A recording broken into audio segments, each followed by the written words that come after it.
Hello Top Top Mom! Aujourd'hui, épisode numéro 42. Je te donne ma propre définition de ce qu'est l'entraînement au dodo selon la philosophie Belen-Urbaine. Tu vas voir, c'est beaucoup plus que de laisser pleurer un bébé avec un chronomètre à la main. Let's go, c'est parti!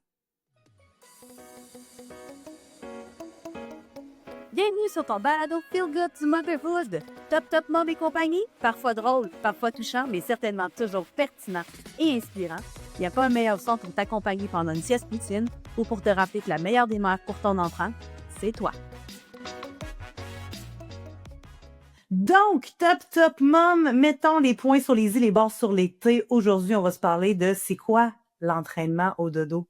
Pourquoi je tenais à faire cet épisode de balado-là? C'est parce que souvent, l'entraînement au dodo, ça rime avec laisser pleurer.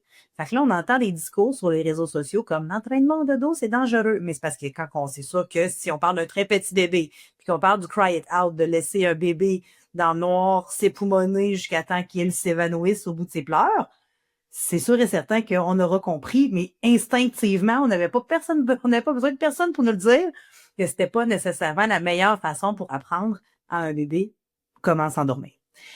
Puis encore là, il faut toujours relativiser, hein, parce que si toi, ça t'est arrivé Top Top Mom, parce que tu étais à bout de ressources, à bout de patience, à bout de nerfs, que ton état de fatigue était tellement intense, puis que tu ne savais plus comment réagir avec ton bébé, puis que t'en es arrivé au point de le laisser pleurer tout seul dans le noir, mais je veux que tu saches que c'était probablement la meilleure chose à faire au moment où tu le fais. Fait que ça aussi, il faut en parler. C'est pour ça que quand on parle de sommeil, il y a comme pas de discours qui devrait utiliser les mots « vous devriez faire ça »,« on devrait pas faire ça ». Ça prend tellement beaucoup de nuances, ça prend beaucoup d'empathie, ça prend, oui, des connaissances pour devenir consultant de sommeil. Là, on se mentira pas que tu peux pas te lancer consultant de sommeil juste parce que tu as lu un livre sur le sommeil ou parce que toi, tu as déjà été fatigué en tant que maman puis que ta propre expérience pourrait effectivement aider les mômes. Je dis pas que ta propre expérience ne peut pas aider les mômes. Tu peux t'ouvrir un blog, tu peux en parler dans tes stories sur Instagram, mais de là en faire ton métier, c'est sûr et certain que ça te prend des connaissances sommeil plus poussées que la maman moyenne ou que le parent moyen, ça c'est sûr et certain. Mais encore là, de rester uniquement dans la théorie, dans les études, dans le savoir scientifique, théorique, et oublier la personne à qui tu t'adresses, je trouve que c'est un manque d'empathie, c'est un manque à la limite de respect. Puis pourquoi je fais cet épisode de balado-là, c'est que souvent, il y a des top moms qui vont arriver dans mes DM à moi sur Instagram, qui vont m'envoyer des courriels de dire est-ce que tu as vu cette publication-là? J'ai lu sur les réseaux sociaux, puis là, qu'est-ce qui se passe? Puis moi, j'ai fait ça avec mon bébé, puis là, je l'ai-tu brisé, puis fait que c'est pour ça que je voulais quand même revenir sur le verbatim qui est l'entraînement au dodo parce qu'il y a souvent mauvaise presse. C'est pas vrai qu'il y a pas l'entraînement au dodo, c'est pas juste le 5-10-15, c'est pas juste de laisser pleurer, c'est établir des saines habitudes de sommeil. Tout simplement. Tout en considérant le tempérament de l'enfant, son âge, les valeurs de la famille, sa place dans la fratrie. Il y a tellement de choses à analyser quand on parle d'entraînement au dodo que c'est complètement aberrant, en fait, d'amoindrir ou de ridiculiser le concept d'entraînement de dos à uniquement une partie qui est les fameuses méthodes chronométrées. Puis, je pense que je l'ai dit assez souvent, mais tu sais, moi, les méthodes qui garantissent des résultats, je trouve ça extrêmement dangereux. Nos résultats sont garantis à 100%. Donc, tu peux pas mettre ça sur ton site Internet parce que tu sais pas ce que le parent a comme objectif quand il ouvre ta page Internet. Fait que si ce parent-là a un bébé de 3 semaines puis que lui, son objectif, c'est que son bébé fasse des siestes de 3 heures dans son lit tout seul puis qu'il voit tes résultats garantis à 100%, mais tu comprends que ça fonctionne pas. Ça fonctionne pas. Ça crée une pression énorme pour le parent qui, après ça, se trouve poche, lui, de pas avoir réussi le programme qui était garanti à 100%. Ça met une pression énorme sur nos enfants parce que les parents sont convaincus que les formules pré-mâchées, les formules universelles, ça fonctionne pour tous les enfants, qu'il y a comme un copier-coller à faire quand on parle d'habitude de sommeil puis pour aider nos enfants à mieux dormir. Je vous dis pas qu'il y a pas une grande partie de la théorie qui est pas juxtaposable d'un enfant à l'autre. Il y a des choses, il y a des trucs qui vont fonctionner sur la majorité des enfants, mais encore là, il faut toujours penser à l'exception. Il faut toujours penser aux naissances multiples. Il faut penser à la mère monoparentale, par exemple. Fait que moi, je trouve que d'affirmer que l'entraînement au dodo n'est pas une solution, je trouve que c'est de réduire le principe de l'entraînement au dodo à un seul concept qui est le fameux 5-10-15, les méthodes chronométrées ou le fameux cry it out. Fait que moi, puis là, je sais là, que ça reste que c'est un verbatim, puis ça fait plusieurs fois qu'on me dit mais t'as juste à changer ton verbatim, arrête de parler d'entraînement de dos. En fait, l'entraînement de dos, faut comprendre que moi, j'ai juste comme fait la traduction libre du sleep training. Et pour moi, sleep training, ça a plusieurs définitions, un peu comme si je te parle d'entraînement physique. Si je te parle d'entraînement physique, toi, tu peux aimer le CrossFit, tu peux courir des marathons, tu peux faire des triathlons, tu peux aussi être une adepte de yoga et de pilates. Je veux dire, il y a plusieurs façons de s'entraîner physiquement, fait qu'il y a plusieurs aussi principes de l'entraînement de dos. C'est pour ça que je m'obstine. Oui, je m'obstine à vouloir continuer à parler d'entraînement de dos, parce que c'est faux de penser que de parler d'entraînement de dos, c'est uniquement de laisser pleurer nos enfants. Ça, c'est quelqu'un qui s'est arrêté justement au principe archaïque de l'entraînement de dos, qui était à l'époque effectivement des philosophies on peut parler de l'enfant bibelot, sois beau, tais-toi. Mais tu sais, je veux dire, on a évolué depuis le temps. Puis oui, effectivement, les méthodes chronométrées, c'est des méthodes qui ont été mises en place, des méthodes d'orphelinat, pour reprendre le verbatim de Madame Ingrid Bayotte, fait qu'on a pris des clientèles vulnérables, on a pris des clientèles qui étaient là, qu'on pouvait analyser, puis qu'il n'y avait aucun parent pour rouspéter ou pour se lever de front pour les défendre. On s'est mis à analyser les enfants de l'orphelinat, puis c'est là qu'on a découvert que le 5-10-15, qui est une méthode d'extinction, au même titre que le Cry Out, fonctionnait très bien chez certains enfants. Mais encore là, on parle jamais de l'exception pour qui ça fonctionne pas, parce qu'il y a des enfants qui sont pas adaptés à ces méthodes-là, pour qui c'est trop difficile. Ils sont trop sensibles, puis ça fait pas d'eux des moins bons enfants. C'est juste que c'est des enfants qui sont différents. Mais oui, il y a effectivement des parents qui prônent encore le fameux 5-10-15 parce que pour eux, ça fonctionnait. Puis ça fonctionne encore. Puis il y a des parents qui, à l'autre extrême, ben ils vont faire du cours de dos pour l'éternité puis ils sont super heureux là-dedans. Fait que tu sais, moi, je trouve que de banaliser l'entraînement de dos à une solution, à un seul outil dans la boîte à outils, je trouve ça un peu catastrophique. C'est comme de dire, je vais m'acheter une boîte à outils, mais il va y avoir juste un marteau. Quand on a le temps de visiter ta vis avec ton marteau, ça se peut que tu trouves ça difficile, ça se peut que tu scrapes ton mur. Je te dis pas que c'est pas possible de visser une vis avec un marteau. C'est juste que quand tu as les bons outils, c'est sûr et certain que ça va mieux. Donc, établir des saines habitudes de sommeil, ça c'est vraiment la définition à la bedaine urbaine, selon la philosophie bedaine urbaine. Puis encore là, ben les saines habitudes de sommeil, c'est quoi?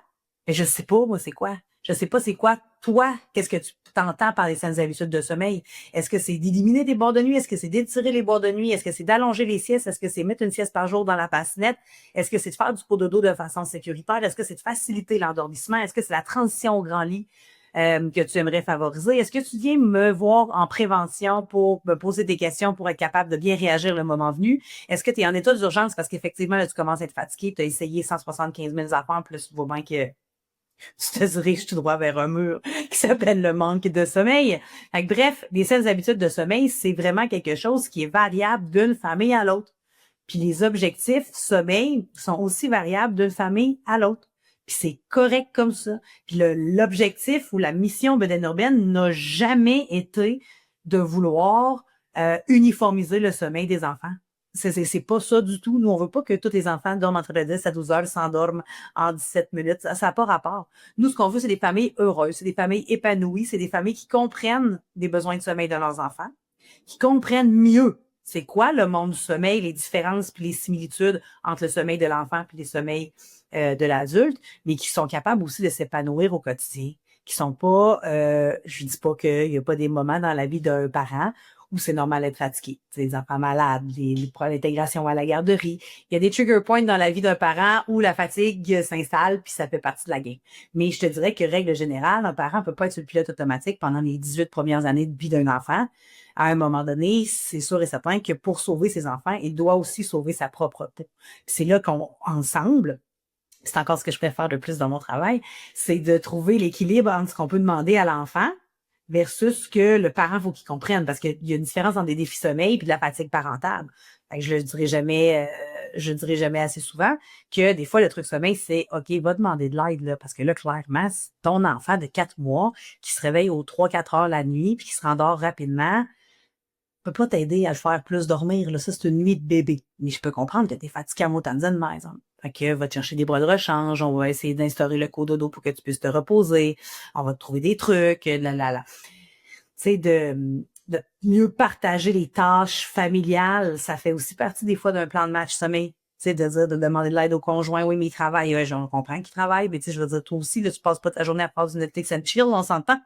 Fait que, tu sais, même des fois, quand on n'a pas nécessairement les ressources externes à notre noyau familial, ben, il faut essayer de répartir mieux le quotidien pour que, effectivement, le parent, qui est souvent le premier répondant, le gardien du sommeil pendant la nuit, puisse quand même trouver une partie du bonheur dans cette nouvelle réalité-là qui est la vie de famille. Donc, je l'ai dit tantôt, là, mais je me fais une aparté parce qu'effectivement, entraînement de dodo, ça sonne avec le fameux Cry It Out, qui est la méthode d'extinction, où tu déposes ton enfant et tu ne reviens juste pas. Ça, je trouve ça important d'en parler parce que je vais faire une court récit de pourquoi moi je suis devenue bedaine urbaine. Hein. Quand j'ai dit que mon fils Jacob Olivier est la muse de bedaine urbaine, ce n'est pas juste pour faire cute, c'est pas juste parce que je l'aime à la folie, c'est vraiment parce que Jacob Olivier est la muse de bedaine urbaine. Mais je tiens à préciser que, encore une fois, d'avoir ce discours-là de c'est dangereux, ben imagine la maman qui, la veille, elle, a laissé pleurer son bébé parce qu'elle était sur le point de le secouer, parce que moi, j'ai déjà été là. Pas parce que je suis une mauvaise mère, juste parce que le manque de sommeil, ça nous fait pas en pleine niaiserie.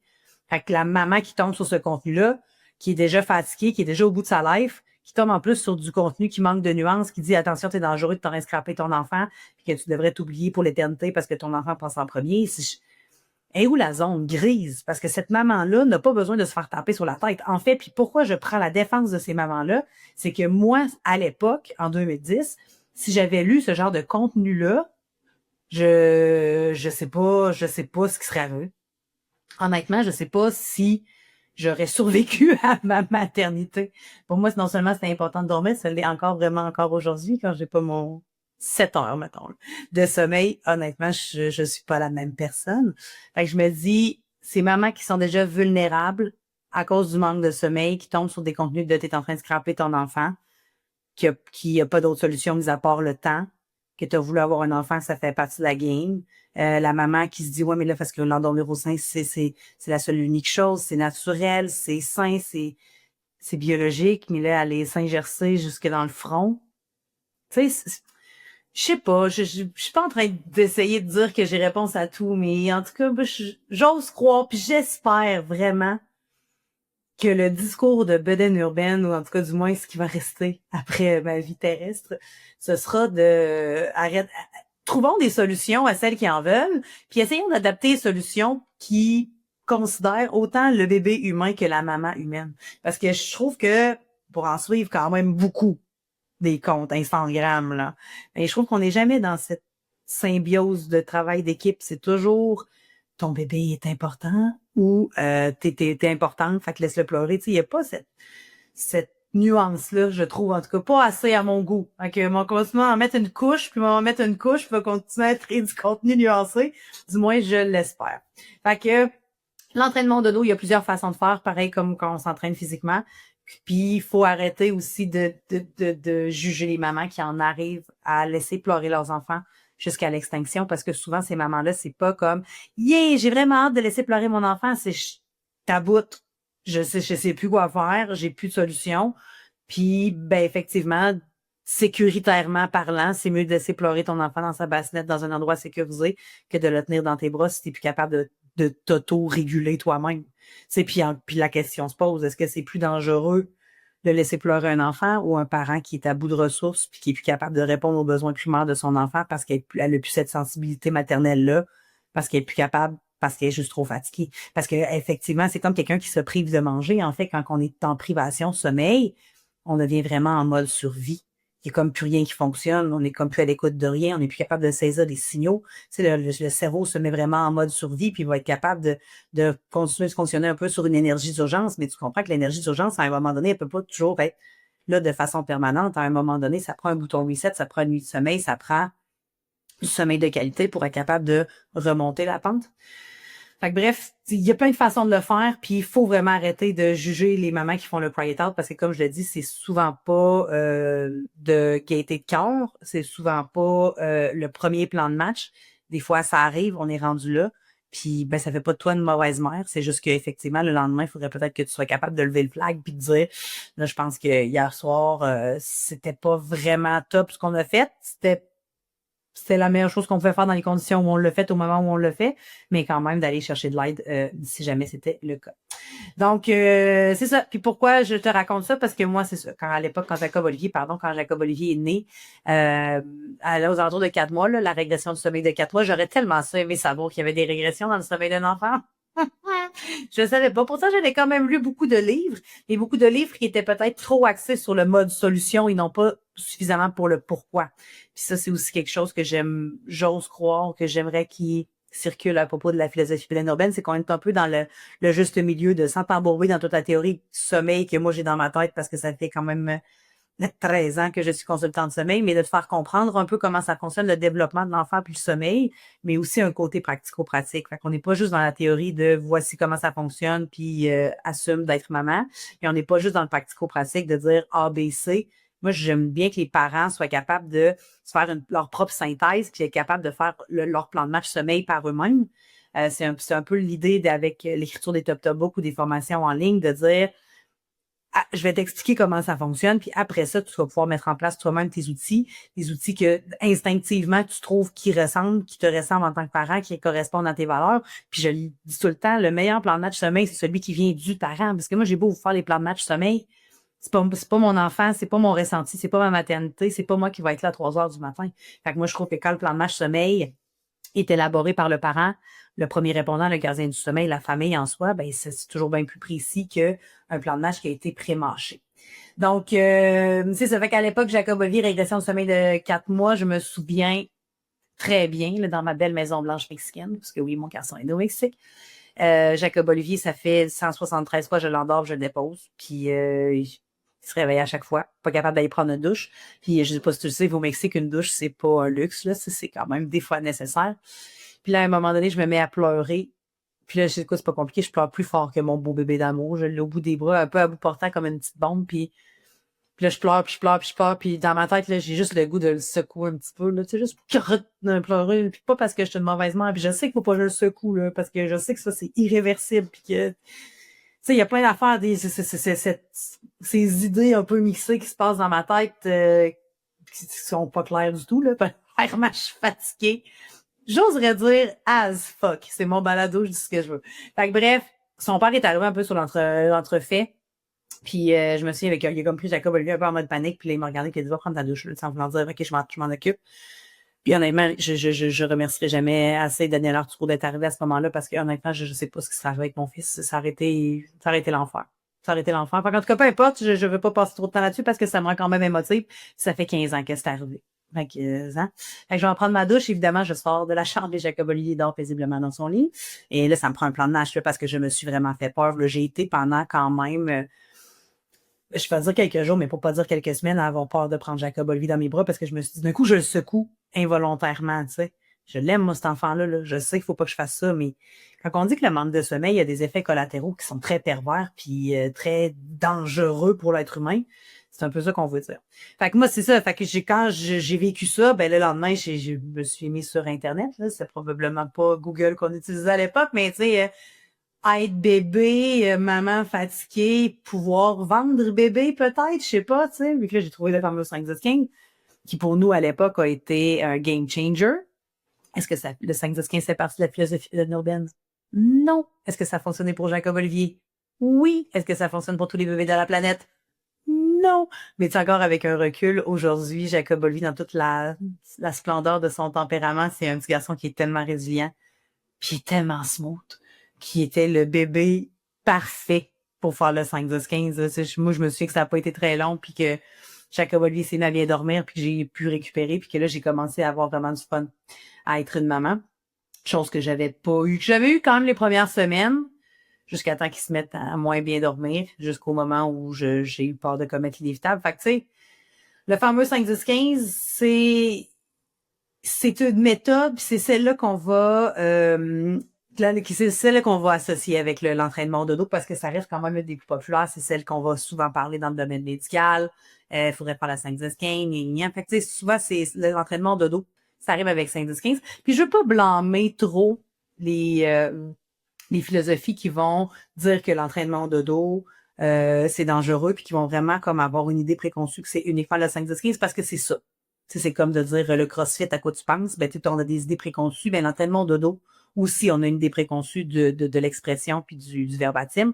C'est juste que j'aimerais qu'on déconstruise ensemble l'entraînement au dodo parce que, comme je le disais, CrossFit, c'est bien, yoga, c'est bien. L'important, c'est d'avancer à ton rythme puis de trouver des outils qui te ressemblent puis qui te permettent d'avancer, tu sais. Autre chose que je trouve un peu plate de ces fameux discours-là, c'est que il n'y a pas de solution mis à part le temps. Ah, tu sais, t'inquiète pas, 3 ans. 3 ans? J'ai le temps de mourir, de ressusciter et de revivre pendant 3 ans. Tu sais, ce genre de discours-là, quand un parent fatigué, en fait, moi, je pense que c'est les gens qui ont des discours comme ça, n'ont juste peut-être pas d'enfants. Faudrait réveiller ton enfant tous les chaque jour à la même heure pour programmer son horloge circadienne. D'autres, t'as pas d'enfant.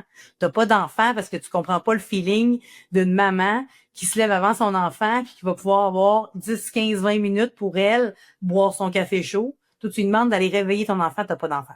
Tu peux pas être un parent et demander à un autre parent de réveiller un enfant qui dort. Moi, je comprends pas.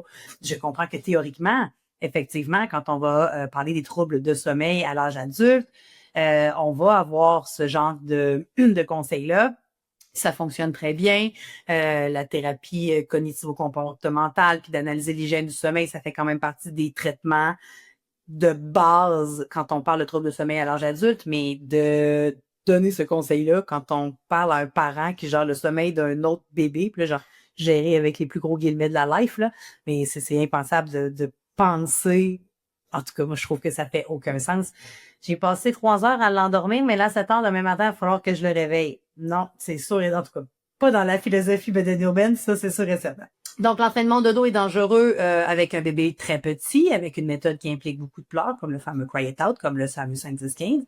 Mais c'est encore là, quand on revient à la prémisse de la philosophie bédéno-urbaine, où on utilise 3 méthodes avec des intensités différentes, est-ce que l'entraînement de dos, souvent on va commencer à parler d'autonomie du sommeil aux alentours de 6 mois chez bédéno-urbaine. L'entraînement de dos, si on revient à établir des saines habitudes de sommeil, l'entraînement de dos, c'est aussi expliquer à un parent comment faire du cours-dodo, fait de façon sécuritaire. C'est aussi peut-être d'intégrer des boires de nuit pour éviter les longs éveils nocturnes. C'est pas juste l'autonomie du sommeil, l'entraînement de dos, c'est l'autonomie du sommeil, c'est un outil, c'est ton marteau dans ta boîte à outils. Mais dans ta boîte à outils, tu as aussi des tournevis. Je suis pas vraiment Bob the Builder. Un niveau, tiens, un galon à mesurer, des clés Allen. Non, c'est pas vrai. Regarde, tu vois, j'en ai quand même un verbatim de construction. Mais c'est ça, c'est de toujours focuser que l'entraînement de dos, ça arrive avec autonomie du sommeil, qui est pas nécessairement vrai non plus. Dans ma tête à moi, dans la philosophie bédéno-urbaine, c'est tellement plus que uniquement l'autonomie du sommeil. Puis, OK, peut-être que c'est dangereux quand on parle d'une méthode d'extinction avec un très petit bébé. Puis, mais c'est rare que les parents vont faire ça d'office. Tu sais, on va parler qu'à la limite de la négligence, des parents qui font ça avec des tout petits bébés, des manques de connaissances. Tu sais, je veux dire, dans une famille, je pense, moyenne, c'est assez rare qu'on va faire des méthodes d'extinction avec nos petits bébés. Puis, tu sais, puis là, on prend une famille quand même, disons-le, moyenne, là, pain blanc, pas de carie. Quand on parle de cette famille-là, est-ce que l'entraînement de dos qu'on dit dangereux est plus dangereux qu'un parent trop fatigué, un parent qui devient moins alerte, d'un parent qui n'a plus, comme je disais, la sensibilité parentale pour prendre soin de son enfant? La question se pose. Fait que, tu sais, l'entraînement de dos, c'est dangereux, OK, mais tu sais, je veux dire, ça prend toujours un peu de guillemets, de parenthèses pour essayer de nuancer ce fameux énoncé-là. Ça dépend aussi comment c'est fait, l'entraînement de dos, comme je le disais, tu sais, du yoga au crossfit, dépendamment du tempérament de l'enfant, dépendamment de ton objectif, dépendamment de ton niveau de fatigue, dépendamment du nombre d'enfants que tu sois, dépendamment de ton retour au travail, dépendamment de la température, du changement d'âge, changement de saison. Il y a tellement de choses à considérer que oui, effectivement, il y a des façons de faire qui peuvent être dangereuses, mais comme j'ai le goût de dire, il y a sûrement une façon de faire du yoga de façon dangereuse aussi, là.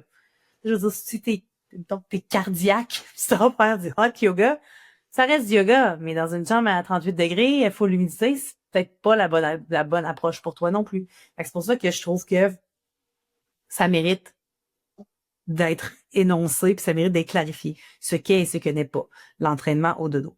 Puis bien entendu, ben, tu sais, quand on prend en considération le tempérament puis l'âge de l'enfant, ben, je trouve que ça devient déjà là beaucoup moins dangereux d'expliquer à un parent que ses objectifs sont irréalistes, ou encore qu'effectivement, ensemble, on pourrait amener progressivement son enfant à mieux dormir. Puis encore là, de dire qu'il n'y a pas de solution, ça marche pas, parce que, je veux dire, ça fait quand même depuis 2012 que la philosophie bédéno-urbaine roule. Puis ça, je veux dire, tous les commentaires puis tous les témoignages qu'on prend, Ça veut pas dire que ça fonctionne pour tout le monde dans ce court délai. Il y a des enfants qui ont des attitudes de sommeil un petit peu moins bonnes ou en tout cas plus difficiles à stabiliser, je devrais dire, là, parce que tout le monde a des bonnes habitudes de sommeil. Ça dépend vraiment de la tolérance du parent. Parce qu'il y a des enfants qui vont être des petits dormeurs, mais là, quand tu as des parents qui sont grands dormeurs, ben c'est sûr et certain que les parents gros dormeurs aimeraient savoir un bébé gros dormeur, mais c'est parce que c'est pas comme ça fonctionne la loterie du sommeil non plus. Mais c'est ça. Fait que je pense que de considérer, quand on considère toutes ces variables-là, puis qu'on considère l'unicité de chaque humain de la diade familiale par enfant, ben moi je pense qu'effectivement, ça peut pas être si dangereux. Du moins, moi je pense que c'est moins dangereux que d'avoir un parent qui est épuisé puis qui est plus fonctionnel dans son quotidien, puis qui va avoir des impacts sur sa vie personnelle, sur sa vie conjugale, sur sa vie laborale.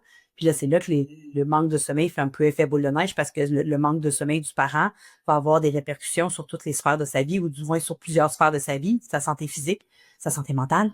Puis là, c'est là que moi, je trouve que c'est plus dangereux finalement de laisser un parent dépérir en lui faisant croire qu'il n'y a rien à faire puis qu'il n'y a pas de solution puis qu'il y a juste le temps qu'il arrange les choses que de lui proposer des outils pour aider son enfant à mieux dormir. C'était beau, ça, cette phrase-là. Ce sera probablement l'extrait qu'on va choisir parce que c'est exactement là. C'est cette phrase-là qui résume tout l'épisode de Balado. Tu peux arrêter d'écouter. J'ai terminé. Alors, je continue, mais face à part, c'est un peu ça. Autre chose qui est dangereux, ben c'est ça, c'est les philosophies qui tout vouloir changer en même temps, faire des fausses promesses de résultats garantis dans 3 jours. Moi, ça aussi, je trouve que c'est ça, effectivement, c'est dangereux. Puis c'est plus loin que ça. C'est de ne pas avoir les connaissances sommeil suffisantes pour être capable de comprendre que c'est un processus. Il est, mis à part, mettons, la pharmacologie, la prise de médicaments, comme des somnifères pour aider les adultes qui ont des troubles de sommeil. Je vois pas comment on demanderait à un adulte du jour au lendemain de modifier toutes ses habitudes de sommeil. En fait, pourquoi on demanderait ça à un enfant? Pourquoi là, tout d'un coup, nous, nos enfants seraient beaucoup plus... Puis je te dis pas qu'il y en a pas, là. Il y en a des enfants qui attendent 3 jours, ça va être réglé, on n'entendra plus jamais parler. Mais encore là, ça reste les exceptions et non pas la règle. Puis quand tu es une consultante en sommeil, quand tu travailles dans le sommeil, ben il faut que tu parles davantage de la règle et non pas de l'exception. Tu parles de l'exception quand tu fais de la pub, ça s'appelle du marketing. Mais au day-to-day, moi j'ai bien plus la règle de ça avance pas vite, je suis encore fatiguée, il y a eu des dents, on a eu un gros week-end, c'est encore réveillé à 3 heures du matin. Mais tu sais, l'idée, c'est de jamais arrêter d'essayer pour en venir qu'à établir des cette habitudes de sommeil, puis que cette habitude de sommeil-là, il y a un apprentissage, il y a de l'autorégulation, il y a un accompagnement bienveillant qui soit adapté en fonction des besoins et du tempérament de l'enfant. Donc, je le disais tantôt parce que Karine, pour ne pas la nommer, ma Renée Angeline, parce que oui, je suis un peu Céline Dion et sans la Karine, ma Renée Angeline, je ne suis rien. Elle me l'a dit, tu sais, quand on a vu les dernières publications sur les réseaux sociaux, elle s'est dit, ben, tu sais, on serait temps qu'on arrête de parler d'entraînement de dos. Puis j'ai dit, non, moi, je ne tolère pas le bullying. Moi, je pense qu'effectivement, Beden Urbel fait de l'entraînement de dos, qui est en fait la traduction libre de sleep training. C'est juste que plutôt que de minimiser l'entraînement de dos qu'à l'autonomie du sommeil, qu'à des méthodes chronométrées, moi, j'ai décidé que l'entraînement de dos, c'était d'établir des saines habitudes de sommeil. Fait que je vais jusqu'à ma mort. J'espère que c'est arrêter de travailler avant ma mort, mais jusqu'à ma retraite, mettons. Je vais continuer à dire qu'on fait de l'entraînement de dos.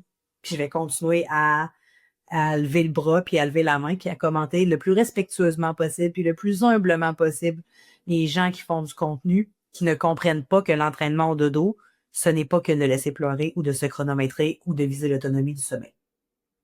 Donc, finalement, avec ça, avec ce balado-là, je veux juste dénoncer un peu le manque de nuances, puis de trop de science, là. Tu sais, ça reste que la consultation sommeil, c'est de la relation d'aide. Tu sais, c'est un peu comme si un psychologue arrêtait pas de te répéter, oui, mais selon le DSM-5, oui, mais selon le DSM-5, oui, mais selon ce que moi j'ai appris dans mon doctorat en psychologie, d'autres, t'as un humain en face de toi. T'as un humain en face de toi, puis souvent, quand ces humains-là, ben, ils viennent te consulter, c'est pas parce qu'ils sont au top de leur performance, là. Tu sais, c'est des parents qui sont à bout de solutions, à bout de patience, qui ont le goût de payer des honoraires pour avoir des conseils, puis là, tout ce que tu vas leur dire, c'est « Ah, continue à me mettre au sein. Les seins, je sais. Non, mais là, le cours de dos, parce qu'on dort plus bien au cours de dos, hein, j'arrête pas d'avoir des petits coups de pied dans le bas du dos, je devrais ça, peut-être leur mettre dans sa bassinette. Ah non, mais le cours de dos, c'est la vie. Hey, dude! Moi, honnêtement, si j'avais entendu ce discours-là quand j'ai eu Jacob Olivier, j'aurais eu beaucoup moins de plaisir dans mon motherhood. Écoute, on le saura jamais parce que finalement, l'histoire de Jacob Olivier et moi finit très bien et ça continue de bien se dérouler après 15 ans. Mais je trouve ça, c'est ça que je trouve dangereux, en fait. C'est ces discours-là que je trouve dangereux, bien plus que l'entraînement de dos. Mais encore là, tu m'écoutes puis tu me dis, ouais, après, je pour sa paroisse, c'est sûr. J'ai 108 ans. Une paroisse. Je prêche pour ma paroisse. Mais c'est sûr et certain que j'ai toujours pensé qu'il y a des solutions au sommeil, qu'il y a toujours des choses à améliorer. Puis ce sera pas juste l'autonomie du sommeil, c'est pas juste des méthodes. Des fois, c'est de la luminosité, des fois, c'est vérifier le petit pyjama qui pique, des fois, c'est l'orientation de la vasselette, c'est le bruit ambiant, c'est une position, c'est d'amener le parent à penser à est-ce on a visité peut-être un ostéopathe pour vérifier que c'était peut-être pas du reflux, un trouble digestif, est-ce que le trouble, le défi sommeil actuel, est-ce qu'il s'explique effectivement par un malaise physique? Est-ce que dans la famille, on a des historiques sommeil qui pourraient expliquer que la génétique soit peut-être en lien puis que là, on dirige vers un professionnel de la santé? Parce que des fois, je les ai pas les réponses. Des fois, j'ai pas les réponses, mais j'ai plein de ressources, par exemple, de dire, moi, ça, avant de t'aider avec ça, faudrait passer par ce professionnel de la santé-là. Faudrait peut-être aller voir un ergothérapeute pour parler de l'hypersensibilité. As-tu vu une physio? Parce que, tu sais, peut-être que c'est un torticolis. Fait que, tu sais, c'est ça, une consultante de sommeil. C'est pas juste de dire, bon, ben là, parfait, donc le bébé dort pas. Fait que là, on vient apprendre à s'endormir tout seul. Ben, il y a tellement d'autres choses à essayer. C'est peut-être la chose à essayer, puis c'est peut-être l'objectif du parent, mais encore là, si tu vises l'autonomie du sommeil avec ton enfant de 4 mois, ça se peut que je t'aide à gérer ta fougère et à gérer tes attentes, parce que moi, ce que je veux pas gérer, c'est des déceptions, ça, c'est sûr et certain. Puis, autre chose, ben oui, trop de science, même pas assez d'empathie selon certaines philosophies. Là, moi, je trouve que c'est super le fun des diplômes. J'ai les deux beaux aussi. J'ai un certificat en psychologie, j'ai un certificat en communication. J'ai pas de doctorat, pas psychologue, moi. Consultant de sommeil. Mais je trouve ça important, les diplômes. Je suis pas en train de dire que le consultant de sommeil ne devrait pas être outillé et informé du monde du sommeil, là. Je suis en train juste de dire que, au final, la consultation sommeil, pour moi, puis l'ordre des psychologues, parce que j'ai déjà eu la chance de m'entretenir avec Dr Béatrice Vondevel, de l'ordre des psychologues. Puis tu sais, au final, c'est la relation d'aide. Puis la relation d'aide, ben la première chose que tu dois comprendre, c'est l'humain en face de toi, puis t'adapter à ses besoins à lui, puis à sa façon de communiquer, puis à recevoir l'information. Après ça, on va te parler de tes diplômes. Après ça, ton contenu théorique est important, mais c'est sûr et certain que quand tu choisis ta psychologue, tu choisis pas ta psychologue en fonction du nombre de diplômes puis de où, à quelle université elle l'a obtenu. Tu vas choisir ta psychologue en fonction du fit de personnalité que tu as avec, puis des outils qu'elle t'amène, puis sa façon de voir les choses, puis sa façon de te l'enseigner, puis sa façon de te supporter. Ben, c'est un peu la même chose dans la relation d'aide. Puis l'autre chose que j'aimerais aussi que les consultants de sommeil deviennent, ben, c'est un pro-choix. C'est pas vrai qu'un enfant s'adore mieux dans une bassinette dans sa chambre. Là. Ça, c'est un genre de power trip du American Dream. Les grandes maisons, chaque enfant dans leur chambre. Et je veux dire, l'être humain est fait pour dormir en gang. Fait que moi, je suis complètement pour le cours de dos, mais je suis complètement pas pour le cours de dos si toi, tu veux pas en faire aussi. Tu sais, il faut vraiment être attentif aux besoins puis à la réalité du parent. Puis des fois, même si le parent est contre le cours de dos, peut-être que ma recommandation va être, ben, tu sais, pour la prochaine semaine, je pense que là, de faire du cours de dos, si ton bébé dort mieux, on va faire comme un bouton reset. Hein, tu vas dormir pendant une semaine, puis après ça, quand tu vas être reposé, on va se reparler, puis là, on verra ce serait quoi les premières primes, mais c'est ce qu'on va essayer de faire, de gérer une première sieste. Hein, peut-être qu'on va laisser les siestes poutines, peut-être que toi, c'est la nuit que tu aurais plus besoin d'aide, fait qu'on va commencer par le premier endormissement. On va commencer doucement, des 10-15 minutes dans sa basse-tête, ça fonctionne pas, on retourne en cours de dos. Fait que s'il y a toujours moyen de modifier les habitudes de sommeil, c'est juste qu'effectivement, des fois, ça prend plus de temps que ce que les parents espèrent parce qu'on est toujours à la recherche de la formule qui fonctionne dans 3 jours. Mais c'est parce que la formule qui fonctionne dans 3 jours, je l'ai pas. Puis ceux qui se vantent de l'avoir, ben c'est pas vrai qu'ils l'ont pour tous les enfants parce que c'est pas vrai que tous les enfants réussissent à modifier leurs habitudes de sommeil en 3 jours. Donc, puis mettons on jase l'autonomie du sommeil. Est-ce que tous les enfants de la planète devraient apprendre à s'endormir seuls? Non. Si toi, tu veux flatter les cheveux de ton enfant 20 minutes, 40 minutes, 1 heure et demie avant qu'il s'endorme à tous les soirs et que tu vis ton best motherhood, you do you. Ça aussi, c'est correct. C'est correct de vivre ta parentalité, ta maternité comme toi, tu l'entends. c'est correct aussi. Il y a des parents qui vont s'acheter des leaking size pour faire du cododo. Hey, let's go! Mais qui suis-je pour juger? Qui suis-je pour te dire, ah, ton enfant va avoir besoin d'un peu d'indépendance. Moi, si t'es heureuse là-dedans, puis que tu t'épanouis, puis que ton rôle de mère est top, j'ai absolument rien à dire. Mais comme je peux aider aussi une maman qui se dit, ah là, ça fait 5 mois qu'il dort en cododo, puis là, à chaque fois que je bouge, à chaque fois que je me change de bord, et ça le réveille, j'aimerais ça le remettre dans sa bassinet, mais t'as le droit toi aussi. Tu sais, c'est le pro-choix, en fait, de vouloir accompagner nos enfants vers des saines habitudes de sommeil comme nous, on est capable, puis qu'on veut les accompagner. J'en ai parlé, mais là, je me permets une dernière aparté. Les résultats garantis, c'est non. Les plans de match universels, c'est non. Rien, tu fais un copier-coller de dire ça va fonctionner autant pour Victoria que pour Jacob, que pour Olivier et que pour Anaïs. Alors, ça, c'est quoi ça? C'est pas une consultation sommeil, ça s'appelle un PDF. Puis ça, c'est absolument rien comprendre du sommeil que de vouloir utiliser les mêmes outils, le même plan de match, la même mécanique d'un enfant à l'autre. C'est clairement pas comprendre le sommeil. Ça s'appelle les méthodes de Purpose Bootcamp. C'est comme quelqu'un qui prend un plan d'entraînement sur Internet. C'est peut-être qu'effectivement, ce plan d'entraînement-là va fonctionner, puis qu'il va fonctionner pour je dis n'importe quoi, mais 80% des gens. Mais le rôle d'une consultante de sommeil, c'est aussi de penser aux 20% qui est différent, puis qui a besoin de d'autres outils, on a besoin de thinking out of the box, you know? Je déteste quand je me mets à parler bilingual de même, ça me gosse tellement, mais c'est ça, bienvenue dans ma tête. Fait qu'en conclusion, là, on rentrera pas trop dans ma tête, on veut pas aller là ensemble, top, mom. C'est très beau, mais des fois c'est confusant. C'est confusant, puis c'est un peu éclectique, fait que je vais te laisser dans ta sérénité du moment. Mais en conclusion, là, il y a personne qui peut jamais garantir des résultats sur un processus de sommeil. Fait que là, on s'enlève ça de la tête. Résultat garanti à 100%, ça ne devrait pas exister. Ça, c'est dangereux. Personne ne devrait dire qu'il n'y a rien à faire. Ça aussi, c'est dangereux parce que tu rends des personnes qui sont déjà vulnérables à cause du manque de sommeil encore plus vulnérables parce que là, ils se sentent impotents et ils sont convaincus qu'ils vont être fatigués pour l'éternité. Fait que ça aussi, c'est dangereux. Autre chose, une vraie consultante sommeil. C'est quelqu'un qui a été formé là, par Beden Urban, qui a son certificat, qui a été certifié, qui fait partie de la team Miracle. Elle aura dans sa boîte à outils autant de connaissances théoriques, mais autant d'empathie pour la personne qui est en face d'elle. Parce que ça, c'est une prémisse d'action Beden Urban. On parle à un humain. C'est important d'adapter non seulement ton discours, mais ton ton de voix, tes outils, ton approche. Puis c'est ce qui fait que la boîte à outils est importante. La boîte à outils théorique est importante parce que ça prend plusieurs outils pour être capable d'accompagner tous les parents qui font appel à toi. L'espèce que tantôt, j'en ai parlé un petit peu, mais les naissances multiples, on n'aura pas le même plan de match pour des triplets que pour un enfant qui est unique. Puis on n'aura pas le même plan de match pour un bébé de 5-6 mois versus un enfant de 2-3 ans. Tu sais, c'est ça, pour ça que la théorie est importante, mais que je pense que dans la relation d'aide, ce qui est vraiment important, c'est encore plus l'écoute, l'ouverture, la bienveillance, l'empathie que la consultante sommeil a envers le parent qui fait la demande d'aide. Et dernière chose, je comprendrai jamais pourquoi on va te demander de réveiller un enfant qui dort.